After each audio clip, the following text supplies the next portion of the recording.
Hi, welcome. I'm Warwick Davis. With me, Ricky Gervais. Am I not leading this? Because I'm just doing like you do, and this is my website. No, you are, and it's brilliant. Well, you're supposed to go hi. Yeah, you sort of say acknowledge that, and then I was waiting. You were ready for that. Okay, start again. Hi, welcome. What's that? Don't say hi. After the first word. Okay. I think we're going to say and say it. Articulate and be warm. You do plenty of Right. Did he just answer back then to Ricky Gervais? Sounds like it. Hang on a minute. Ooh. Okay. Listen, I've been in the business 30 years. How long have you been acting? That's a fair point. He's got you. Thank you. Hello, I'm Warwick Davis, and welcome. Ooh. Would I say viewers? I'm not sure What are you whether asking me viewers. for? I haven't been acting as long as you. Hang on a minute. I mean, what is my opinion We'll about get you? this together. You've been in the business 30 years. Hello, readers. Do you have? Yeah, readers. Well, you seem to know it all. Fans. That's good. Isn't it? Ooh. Don't look. Don't look at me. A mistake before the first word. I mean, that's got to be some sort of record. Don't even look. A mistake before he opened his mouth to speak. Yeah. That's amazing. Hello, Dwarfs Ohio.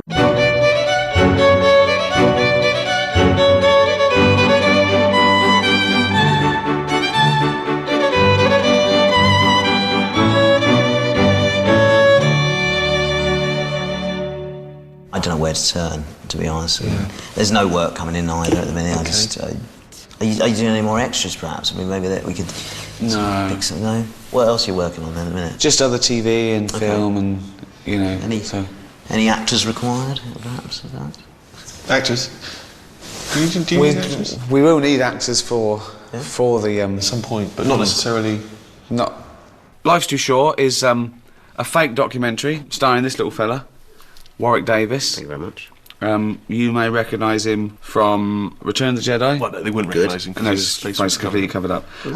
People know. You played that android, didn't you? Again. Completely in a Marvin, plastic. It wasn't even your voice in the end, was it? Alan Rickman overdubbed No, it. we didn't need to mention that. Let's just keep moving on. So that could be anything. That could be anyone there. Willow, although you were... Willow, that's... Yeah, but that was about 30 years ago, no one wasn't it? really saw How it. old were you then? 17 then. 17. Still a valid credit whenever it was done. So... Extras, of course. That's probably where people know him from, if anything. It wasn't clear if he was playing himself or not. It was just... Yeah, It was just a dwarf I kicked in the face. You shit! What are you doing? What are you doing? What do you think I've got this ring for? I don't know, you're a hobbit? You fat I shit! don't know what the rules are for fighting a... Try that one. That usually works in cartoons. What's he doing, mate? Oh, no. Accidental knee. Well, the character in Life's Too Short, Warwick Davis, is very different to the real Warwick Davis. The Warwick Davis in the show, his life's out of control, basically. He's had a taste of success, but it's all going horribly wrong. His marriage has failed. That's his fault. He was arrogant, selfish. She doesn't want to know him anymore. He wants her back, but only because it looks bad and because he wants to win, not because he loves her. I'll tell you what happened. Oh, what? What happened was he thought... Oh, here we go. What did I think? Mystic Meg here. What he thought was... He thought he could do better than me. He thought he could trade me in for maybe a more taller, more beautiful model, but he couldn't. No, So I now could he's have, didn't back. want to. In No, this. you couldn't. No, I could. No, Of you course I couldn't. could. He did Just try. didn't want to because I'm, faithful. Now he's back with his tail between his legs, but it's too late. No, it doesn't have to be. It's over, you know. The lawyer who's overseeing the divorce between Warwick and his wife, this guy called Ian Wold, who's got his feet well under the table. Are you wearing slippers? Yes. Is it normal practice to be around a client's house doing paperwork wearing slippers? Everyone's different. What lawyer wears slippers? I've never seen that before. On LA Law, they didn't wear slippers. Perry Mason never had slippers on. Even when he played Ironside, he never had slippers on, and he was in a wheelchair. He didn't even need shoes, and he still wore shoes. He's got the worst accountant in the world, played by Steve Brodie. Have you spoken to the Inland Revenue? What's the latest situation? They are not pressing charges. They don't think it's fraudulent. I've convinced them that you really didn't know what you were doing. It's you who didn't know what he was doing. You're my accountant, right? You're the one that's supposed to tell me if I owe tax. Yeah, I know, but... Okay, well, the original figure they were saying I owed was 250,000. Where are we at now? Well, I was cheeky. I said he won't do it again. There's a bit of back and forth. Yeah. And the figure I arrived at was £50,000. £50,000. That's great. Wait, no. They said no to that. Very definite no. So what was the figure you agreed on? £250,000. Well, that's what they wanted to start with. Yeah, but, you know... That's not negotiating, Eric. You've just agreed with them. Yes, well, all right, but, you know, they are the tax people. They do know what they're talking about. They understand your accounts better than me, to be honest, and I'm not going to argue with them. He's got the worst PA assistant. The only reason she's working there is because her parents want her out of the house, and they said she can live rent-free if she doesn't go home until 6. Brainstorming. Okay. I'll make some notes. I'll start with number 1. Okay? In your own time. The company's called Dwarves for Hire, is that right? Yes, it is, yeah. But why do you have to only do acting? Couldn't you do other stuff? Yeah, such as? Chimney sweep. Chimney sweep? Why was I only doing that? Well, it used to be children, didn't it? 100 years ago, yeah. But it's cruel to send children up there nowadays, so... So it's not cruel to send a dwarf up there? No, because you're an adult, aren't you? Oh, are you not? Oh, I thought you were an adult. Oh, yeah, well, of course I'm an adult. But I'm also a businessman and I've been in loads of big films. Why am I suddenly running up chimneys? It's the worst situation in the world, isn't it? Oh, absolutely. You're getting a divorce from the wife, the lawyer doing it is going out with her and divorcing you. The worst PA in the world, the worst accountant in the world. And his only hope is us. Can you write me a film? What film? Well, I don't know, you have the idea. Can we have the idea a bit later? Because we're snowed under at the moment, mate. We've got about 1,000 things to do this afternoon. All right, yeah, sorry. And it's so, you know what I mean? Yeah, I understand. Right. And that's an excuse, a conduit to get him to meet all these A-listers who in our world just come and hang out in our office. Liam Neeson decides that he's going to try and do some comedy. Excruciating. I mean, one of the favourite sketches we've ever written, I think. Today I was shooting a scene with Ricky and Stephen and Warwick Davis, where I play myself, who is coming into the office to see the guys who very kindly agreed to see me because I want to break into comedy. Here's some of the stuff I'd like to work on. Improv, stand-up comedy, funny monologues, crazy characters, sketches, slapstick, anecdotes, parody. Yeah? Yeah. Yeah. You notice this list, huh? I'm always making lists. All right. In fact, that's probably why Steven Spielberg cast me as Oscar Schindler in Schindler's List. I said, Steven, I make lists all the time. And he said, that's exactly what I'm looking for. What's funny? Sorry, I thought you were joking about getting the part of Oscar Schindler because you made lists. No. But it's a beautifully written scene. It was very, very funny. And the first time I read it, I was just splitting my sides with laughter. And then I thought, I have to go through with this, and I'm just not going to be able to keep a straight face because I'm a laugher. I laugh at the drop of a hat. And but it was nice because Ricky and Stephen and Warwick made me feel very, very at home. And Ricky corpses as much as I do, which was lovely. It was very reassuring. 225 take 1, A and B cameras. No. Come in. Hello. Hi. What seems to be the problem?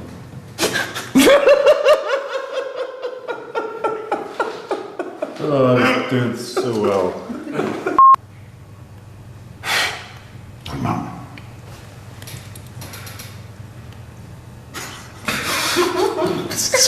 Close his eyes. Close his eyes like it's the most important piece that's ever been acted. Oh. Okay. Knock, knock. Come in. Hello. Hi. What seems to be the problem? As I said before, I've got full-blown AIDS. We're never going to get that. He's doing this.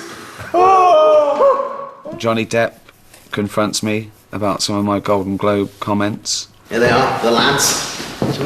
Hi. Hello, lads. So I'm popping here, every other day to see you guys, aren't I? Seems like it. Yeah. Have you met before? Johnny, this is Stephen. Hello, all right, nice to meet you. No. And Ricky, then. I actually remember him from the Golden Globes. Hi. Yeah. Ricky invited me to do something on his show, which would, give me the opportunity to, smack him around a little. What is nastier than Ricky Gervais's jokes? His teeth. Why do people take an instant dislike to Ricky Gervais? Because it saves time. And I think he enjoyed it. I think he liked being smacked around.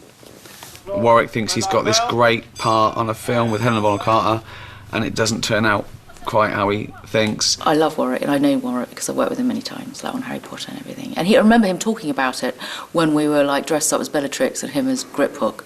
Him saying, I think I'm going to do this comedy series with Ricky, and I just thought it was brilliant. So, and it was just so nice that it's happening. So I said, of course I'm going to do it. When I walked on set, I thought, Jesus, there's so many people, even more people than on a Harry Potter set. I was a bit scared. But then you realise half of them are fake. But you can work out which ones are the fake ones, which ones are the real ones. So, so it was a bit surreal. But, you know, it was good fun. Miss Fairfax, I'm scared. But fear is what makes you a man. You cannot have courage without fear. I want you to remember that. Then I must be a brave man. For all I feel is... I'm sorry. Cut. I can't. Cut. What's the problem? No, it's just like, it's just really hard to act opposite this, given the way it looks. I mean... Yeah, okay, yeah. Yeah, I can't have its face staring at me either. He worms his way into this charity event run by Sting. Our host, Sting. Okay, please. I got an email from Ricky Gervais, I think about a week after his Golden Globes success. Would you call it a success? And I immediately responded, fuck off. How long would you sponsor a child like this for, would you say? Usually till 18. 18? How old is she now? She's 7. 7? Wow. A lot of them don't even live till they're 18, though, do they? That is the tragedy. So she might not last till she's, I don't know, 12? Well, with your help, she will. Will she? Good. It's good, isn't it? It was fun today. I mean, I had the piss taken out of me mercilessly, but, you know, that's good for me. Where do I sign, Stingbo? Just there. We've done a cameo with Steve Carell, who, because of my big mouth, we get into a lot of trouble. Does that sound possible? We're in LA Thursday, if you want to do dinner and have a chat. Oh yeah, that sounds great. I'd love to. Brilliant. See you then. See ya. Okay, good. See you later. Bye. Bye. I must say, it makes me laugh a bit that he's a household name because of the show, and now I've got to beg him to do the odd guest spot. He should be begging me. Luckiest fucking actor in the world. Are you still there, Steve? Yep. Sorry, man. I thought I'd hung up. No, you didn't. That's it. Welcome. Come on in. Shut the door now. Here we go. Everyone, over here. Look at this. Look who it is. It's only the beautiful Cat Deely. Yeah? When I first got the call about the show, I was slightly nervous about it because I've seen some of the other shows and I know that they're absolutely brilliant, but sometimes they're a little close to the mark, so I was a little nervous. And then I read the few pages that I did today and I absolutely loved them. Laugh out loud, hilariously funny. Cat Deely, everyone. To do one slightly more polite, that's like you hate her. I've hated Cat Deely for many fucking years, and now she's turned up to my party. He runs an agency, which Warwick does in real life, but in this one, he's just taking all the best jobs for himself. He's ripping off other dwarf actors. We're worried there's a conflict of interest here, Warwick. When the phone rings, we don't know if you're representing us or just taking the best roles for yourself. He's not. The phone never rings. Yes, it does. In the script, Warwick has been confronted by his clients, and they're fed up getting awful roles, being fired from cannons. His nemesis, Anthony, has done this sort of rousing speech on a local news slot about saying, you know, it shouldn't be being ridiculed if you're a dwarf. You should be doing roles like Hamlet and Chaucer and all these. And they go along with this, and they make Warwick make a show reel for them. And the things they choose to show reel are inappropriate. 350, take 1, A camera mark. And action. Okay, Brokeback Mountain, take 1. I love you. Don't tell my wife. Don't disturb the horses. Where did you get this tent from? Millets. Hang on. Maybe I didn't think it was clear. Now, I'd never get an actor to do anything I wouldn't do myself, so let me just show you what I mean. Okay. Merge, come here. Ready? Ready? Yep. Okay. Oh, I love you. Don't tell my wife. No. You don't fight the horses either. Where'd you get Ted? Lovely Ted. Millets. It's millets. Yeah. Great. Really good. Thank you. This is like the generation game. Isn't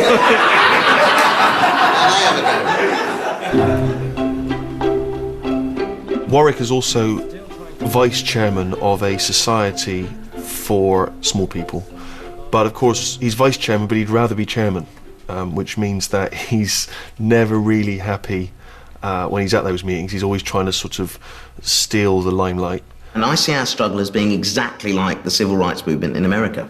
Of the two of us, I suppose I'm more like Martin Luther King, just because I've got the profile and the charisma and the way with words. But, you know, that's not to say Anthony's not got an important role to play, but he's more of your run-of-the-mill coloured chap in the 50s, you know. Yes, I'm taking all the glory and going down in history, but then he's not getting shot in the head. So, swings and roundabouts. Is everything is money grabbing, egotistical? Yeah. But somehow Warwick's natural warmth and humanity seems to excuse all of his terrible behaviour. Well, I think that's important, though, isn't it? Comedy is about empathy, and I do like the flawed character. We love life's losers, but they're trying. Well, that's nice. You know, if he didn't care, it wouldn't be interesting. If he succeeded, it wouldn't be funny. So you have to have a bit of everything. He has to have flaws, but it has to be grounded in humanity. You have to at least understand him and care for him a bit, or at least like to watch him fall over, sometimes literally.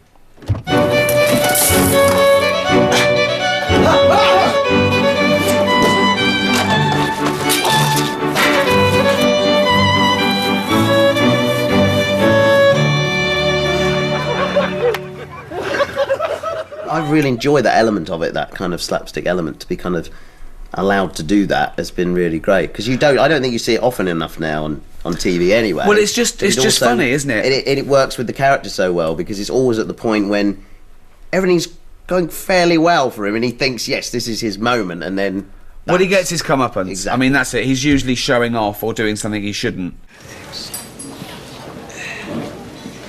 If she does come over, don't say my date, man. Just say my sister.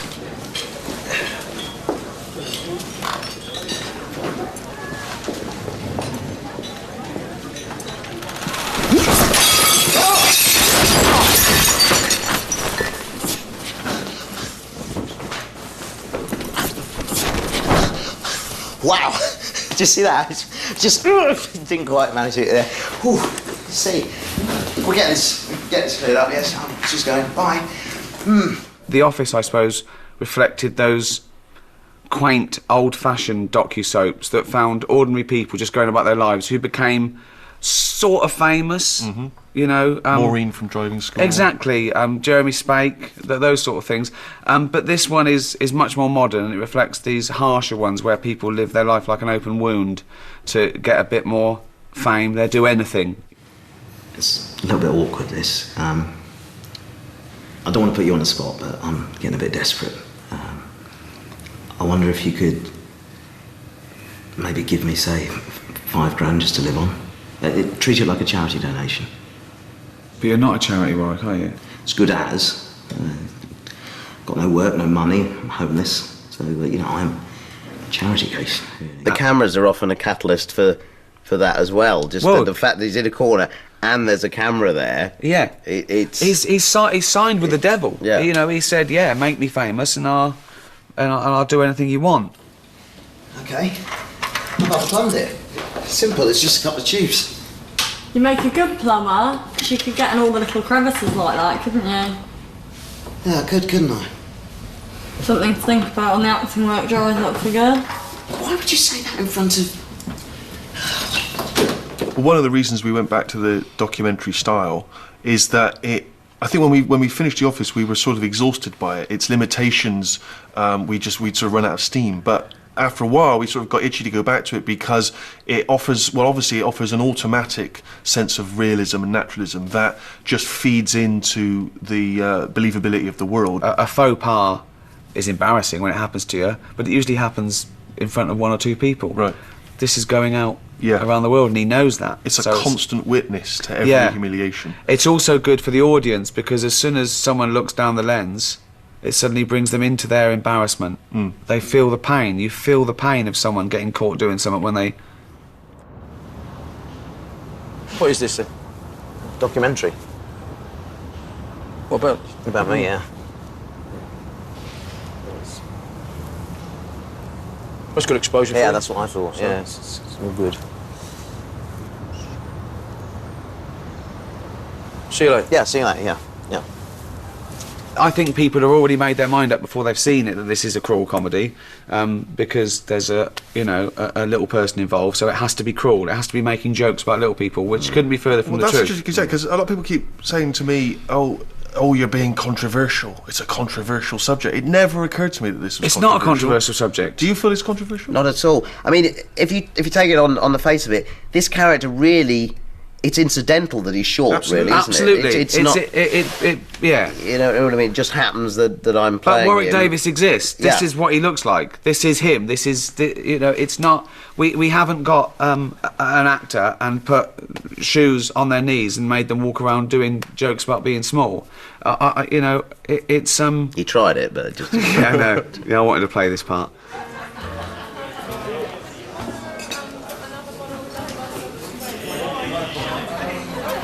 Warwick? Yeah? Hi, I'm Amy. Hello.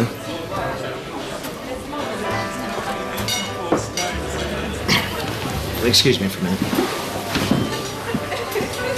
Come here. She's a dwarf. She get that quiet, didn't she? Right, look at that. Yeah. See that? There's no clue in that picture, is there? It's just a head. Right, that should be a full body shot. You know, with her stood next to a matchbox or something. You know, like when they show how big a moth is. But no clue there.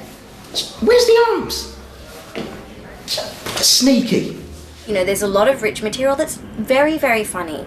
But it's not funny in the way of, ha-ha, they're freakish and different, let's point and laugh at them, which, you know, I've seen a lot of in comedy. It's actually coming from a place of, okay, what's, you know, the point of view, having consulted and talked with and learnt a little bit about the world of, where is the humour in that, and where is the humour in, you know, in kind of the social situations, not just pointing and laughing at somebody that's grossly deformed and thinking that that's hilarious. You know, it's coming from a smarter place than that. Should we try it again, right? And this time, don't presume you know who I'm meeting. Okay. Hello, sir. Hello. I'm here to meet a woman. Okay. And what is the choice of women I could be meeting tonight? We have 2 waiting. Yes, now you just point them out and I'll tell you which one I'm meeting, because there's no way you can know. There's the tall lady over there. Don't mention size. Oh, there's that lady over there at the table. Oh, yeah. There she is. Okay.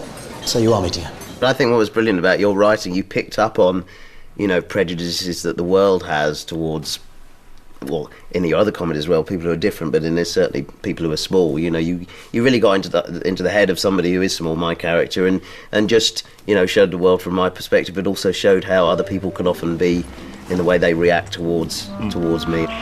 Sorry to bother you. Can I get a picture? Yeah, sure. Anything for a fan. Fan? Yeah. Fan of what? Fan of me. Why, who are you? Warwick Davis, obviously, famous actor.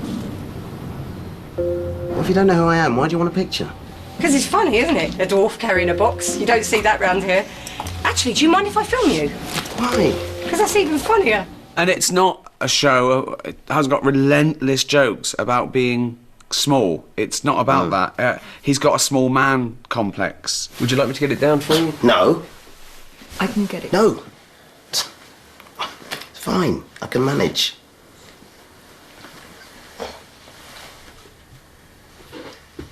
Warwick, what's the experience of playing yourself but not yourself been like? Yeah, I mean, it's the character is far removed from me. You know, I haven't got a huge ego. I don't crave fame and attention. But it's been really fun and quite liberating in a way as well, to be able to play out all of those things that you kind of often suppress as a person because of politeness and what have you, and it's fun to just play those out. Do you think I'm good looking? Yeah. Not just for a dwarf, generally. Yes. Doesn't count because you're a dwarf. What? Well, I mean, your standards are probably pretty low. It's got a lot more flavours than our previous work. There's a lot of different elements to this, because there's the sort of domestic side, and there's the we never had that work in the office. side. We never Right. saw outside that office. You know, that was a very defined sit in sitcom, The Office. Extras was very much about sort of friendship with that backdrop of media, whereas here he's got his showbiz side, he's got his, as you say, his domestic side, his love life, his friends, his attitude, his ambitions, everything he's just trying to get something. He's going to try and take anything from the world. It's the wrong time for comedy, I know that now. Do you want to go into the toilet with me? You getting all this? Fuck off! What are you doing? Just put my arm around you. Warwick hasn't bid yet. Sting, grassing me up. What are your hopes for the future? Sales and marketing. He can't afford us to sell him, his accountant. I'm a funny guy, aren't I? Yeah, definitely. Well, these Johnnies fit a dwarf. Right? I've got one here. You're a dwarf. How can you not know hi-ho, hi-ho? And something about whistling. You're a disgusting little creature and I want to squash you. You got everything. Yeah. You got your special shampoo. Yes. His real name's Gordon! Give me a kiss. We've had a ball, haven't we? 8 weeks of sheer fun. And joking aside, this little guy is amazing. Brilliant. Isn't he? He's the comedy sensation of this year, I think. Well, that's very nice. Thank you very much. Coming from you, sir. Thank you. Be good. Look after yourself. Thanks, Brian. Right, Tom and Jerry, get in. Yeah. I've had it with this pair. A couple of clowns. Get in!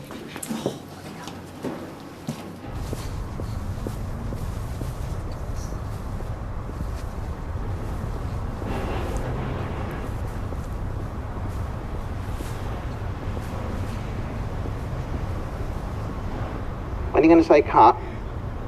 It's a long way, this. I've only got little legs.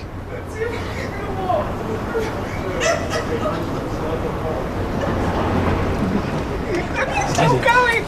Still fucking going! It's not fair, He hasn't looked round! He hasn't looked round! I'm going to call cut. Look, now you're winding me up. I'm sure you He are. definitely gets to the end! What are you going to do? Oh, this is ridiculous. I don't think I ever let her down in the bedroom department. You know, you know, I'd like to think that I always satisfied and Sorry, I'm out of character here. I couldn't do that. as far as I'm concerned, you know, I gave it 110%. You know, every time.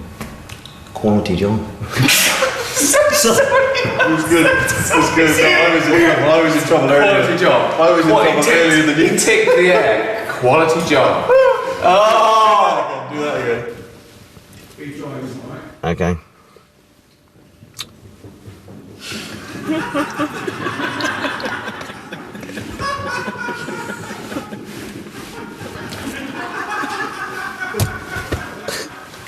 Right, count there.